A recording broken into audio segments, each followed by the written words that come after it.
guys, ito guys na last na na-order kong parcel na na G-Bits. Ito talaga yung naantay ko. Ilang araw to bago dumating guys, matagal bago dumating. Tapos yung in-order ko nung nakaraan pa, dumating kahapon. Ang problema guys, hindi dito kumasya yung G-Bits niya. Dito siya sa isa ko, nagkasya. Maluwag pa nga siya guys, oh. Samantalang yung nakalagay doon, 16mm ba? Ayan o. Pero okay lang, kaya lang maluwag siya guys. Natatakot ako baka malaglag. Ang ganda pa naman. Tapos, ito guys, ito, kabubukas ko lang ng parcel na to ngayon. Ito, kararating lang. Ito guys, nabili ko lang to sa bayan. Ito, nung ano pa to guys, matagal na sa akin itong labubo na to. 20 lang nabili ko yan, 20. Ito naman, 35 pesos. Ewan ko ba guys, naaaliw ako sa ganito ngayon, natutuwa ako. Ito kasing bag na to guys. Pag walang G-Bits, hindi ako nagagandahan. Maganda talaga sana to guys, puno ng G-Bits. Pang summer, ano lang talaga siya guys, pang summer na bag. Summer tote bag. Tapos, yung ano pa nito guys, yung isa nito, tanggal pa yung pinaka-bilog niya sa likod, kaya hindi na ikabit.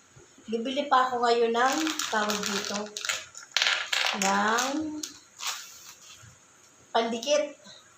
Ay, ang ganda guys. Grabe, oh, ang laki niya talaga.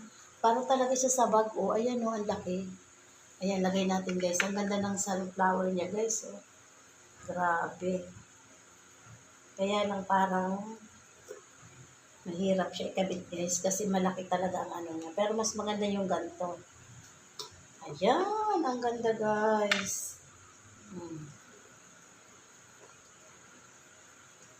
Tapos yung free pala dito guys, yung free dito ko siya nilagay. Ilang piraso nga lang kasi yung isa nito, tanggal din yung pinakaano sa likod, yung ganito, ididikit ko pa.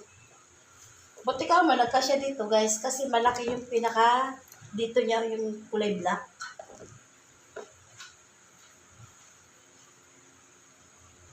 Ito na guys.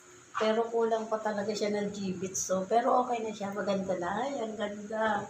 Tapos yung sa likod niya guys, yung ayun o, pangbata na G-Bits. Ay, ang ganda yung aking summer tote bag guys.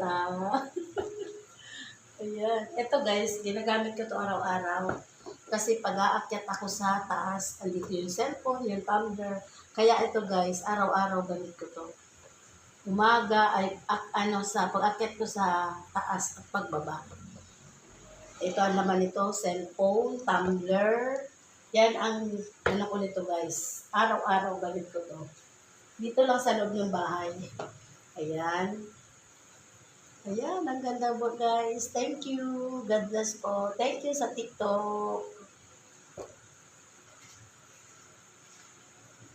Ay, ang ganda, nakakatuwa. Ang ganda talaga yan guys pag puno siya ng G-Bits. Sa sunod order pa ako guys, hindi muna ngayon. Ayan, ang ganda. Thank you, TikTok. Ang ganda rin pati ng kulay red. Ito, gawa to ng anak ko. Nilagay ko lang siya dyan. Ito, binili ko to guys sa bayan. Ayan. Bye guys. Thank you. God bless po.